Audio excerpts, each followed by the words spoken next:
to kick you. That kick wasn't meant for you. Well, who'd you mean to kick? You kicked me, so who did you mean to shove? Crowder? DeAndre Ayton? Book? No, Kaminsky.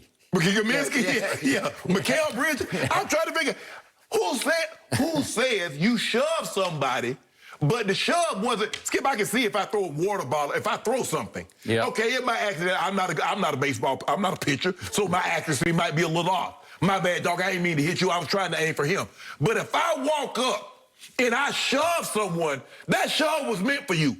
If you walk up and hit somebody, Skip, man, bro, I ain't meant to knock you out, bro. That was from somebody else. Dude, you hit me. So how would you get like in a situation like that, Skip? It's meant for someone else. Pat Bev ain't know how to move. Because remember, Skip, when he undercut, I still believe he undercut him. I didn't say he meant to do it, but he jumped up and he make a little thing. Now, then you go try to, and that's why Chris Paul didn't buy it then. When he talked about Chris, my bad, dog. You know, I ain't mean to do that. Chris Paul was like, yeah, okay. Yeah, get out my face. Yeah, I know you full of it. No, Skip, I don't believe, I have nothing. I put zero weight in this apology. Okay. Because given his history, he's done it, and then he got his fingers crossed. Well, Skip, does he understand what fingers crossed means? Skip, we grew up, and you put your hand behind your back. You gonna do it? I promise I'm gonna do it. If you quit your finger, you cross your fingers, that means you not gonna do it. You don't mean what you say. All bets are off. Yep, you got it. So, scale of 1 to 10, I'm going to give Pat Bev an 8, a +8, not a -8, a +8, because this was pure Pat Bev. This was pure sarcasm. Yes. This was apology with big quote marks around it. Okay. And he's laughing somewhere, chortling somewhere, because he went all the way to, it wasn't meant for you. What? Like I said, maybe he mistook CP3 for Frank Kaminsky. Yeah. I don't know. Or Sarich. Yeah, right. Like one of those guys. Like, I don't know what he's talking about because he's laughing about it. It was tongue-in-cheek at best because he's still doing what he did. He's trying to clown Chris Paul. Yes. And it's why I love Pat Bev. It's not the classiest. It's not the most above board. It's not sportsmanlike. Right. But he's got none of that in him because he doesn't play that game. Right. He plays a gray area game because it's all he's got. He's about 6'1". He spent his first 5 or 6 pro years touring Europe, all over. He went to Russia and Greece. He went everywhere. Right. Spain. He had to play his way into the NBA the hardest way. Correct. And he scratched and he clawed up the ladder, and he became a pretty good player. Yes, yes, he carved out a nice little niche for himself. And he made some money. Yes. And he's on a team now that loves him, and they always say he's the heartbeat of the team, and I think he was the heartbeat of the Phoenix series because I don't think they would have lasted as long, obviously without Kawhi, without Pat Bev playing the way he plays. It's not the prettiest. It's not the most outstanding way to play basketball, but all is fair in love and playoff basketball. And you know and I know at the highest level of the National Football League, you just do what you got to do. Right. It's barely within the rules, and occasionally it's slightly over the edge of the rules. Right.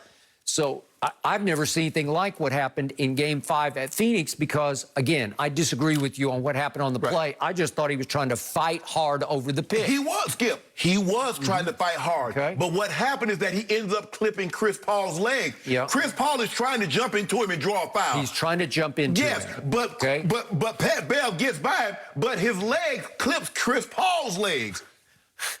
Okay, but Chris Paul initiated the contact. He tried to, but he missed it. So he put himself in harm's way by throwing his legs out, and they went completely out from under him.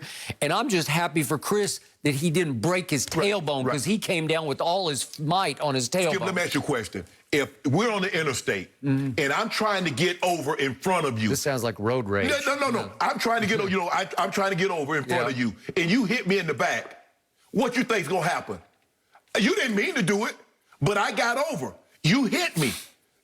You gonna get cited, Skip Bayless. That's just the way it's gonna get. That's just the way it is. Well, Pete tried to draw a foul on Pat Bev. Pat Bev went around the screen. He missed him, but his body clipped Chris Paul's legs. Okay, that's it. And there's one more layer to this. If we could see it one last time, Ayton is coming hard into Pat Bev, and that's a moving screen to me, where he's pushing Pat Bev into it, so he gets sandwiched between Ayton and Chris Paul trying to draw a foul. He's pushing, and he puts his legs into. He's moving. It's a moving pick. It could have been called. And so the point is, Pat Bev, who's the shrewdest operator, he says he's just trying to flop, and he in front of the Phoenix fans. He's clowning him. He's taunting him over flopping. Right. Because, listen, Chris Paul is a world-class flopping artist. Yeah. But so is Pat Bev. That's what they do. Thank you. Okay? And so he knows, it's like takes one to know one. Right. Well, you got it right. Skip, look, I just think the thing is that given his history and the sincerity, I don't believe Chris Paul is... Chris Paul's going to probably be PC and like, okay, fine, everything good, fam, we going to move on. But Chris Paul knows Pat Bev full of caca. He already knows that. Well. So ain't no sense in me wasting my time. Okay. I'm getting ready for the finals. I ain't nothing to talk about. This Patrick Beverley, that's in the past. He got to get ready because he is clicking. It's ticking. The clock is ticking because he said the next 5 years is going to be his, Steph Curry. So it's ticking. So he 2 years into that 5 years, so it's coming up on year 3. Yep. But, I mean, come on, man. People said he didn't get hurt. You can't look at an incident and say, well, because he didn't get hurt, everything's okay. Because just imagine, Skip, if everybody, well, he didn't get hurt or something that, no, that's not how you do it. The intent was there. He intentionally shoved Chris Paul. That's not a basketball play. No. They're not playing the game. They walk into the huddle. And he shoved the man, and then he gonna say, Skip, that wasn't for you. Well, I just need to know who the hell if somebody shoved me, my bad, Sharpe, that wasn't for you. Okay, but as soon as I read that line in the quote-unquote apology, then I knew it was just straight sarcasm. It wasn't meant for you. That's funny. Who does that? I mean, that's laughable. You done fired on somebody. And look at Chris Paul. You know Chris Paul. You remember when they got the meme of him, Steve Kerr. And Steve Kerr is trying to tell him something. Chris Paul's like, yeah. Man, you full of it. He got time for you. That's the same thing. He looking at Pat Bev like, Pat Bev, get out my face, man. I know you full of it.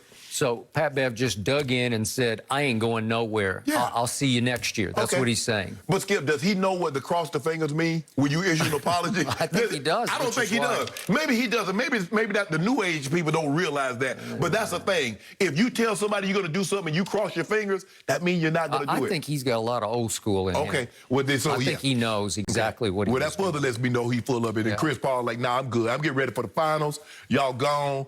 You gone. Why all that talking, though? Yep. I mean, you get the crowd up, and he doing all that. You know what the message sent was? That we'll see you in the finals next year. Are you sure about that? No, I'm positive. You better hope that number 2 decides to come back. Oh, he'll come back. You better hope that number 2. He'll want to run it back. Uncle Dennis. Yeah. Now, you know Uncle Dennis might want some different perks. Yeah. He might not want no more Steve Ballmer perks. I'm more worried about Reggie Jackson, Mr. June. I just hope he's Mr. October with his team next year. No. Oh, now you want Reggie Jackson back, huh? Yeah. Reggie said he gone. It's going to be like Tampa Bay. We're all going to come back and run it back. Are you sure? Yeah. Are you sure Kawhi wanting to come back? They say he was upset about how the medical staff... We will discuss that a little later in the show in depth. Thank you. Okay, we will get to it. But first, historic rule changes in college football and all of the NCAA sports. It went into effect yesterday. We'll give you the details. There's a lot here, guys. Can I get some back pay? Next.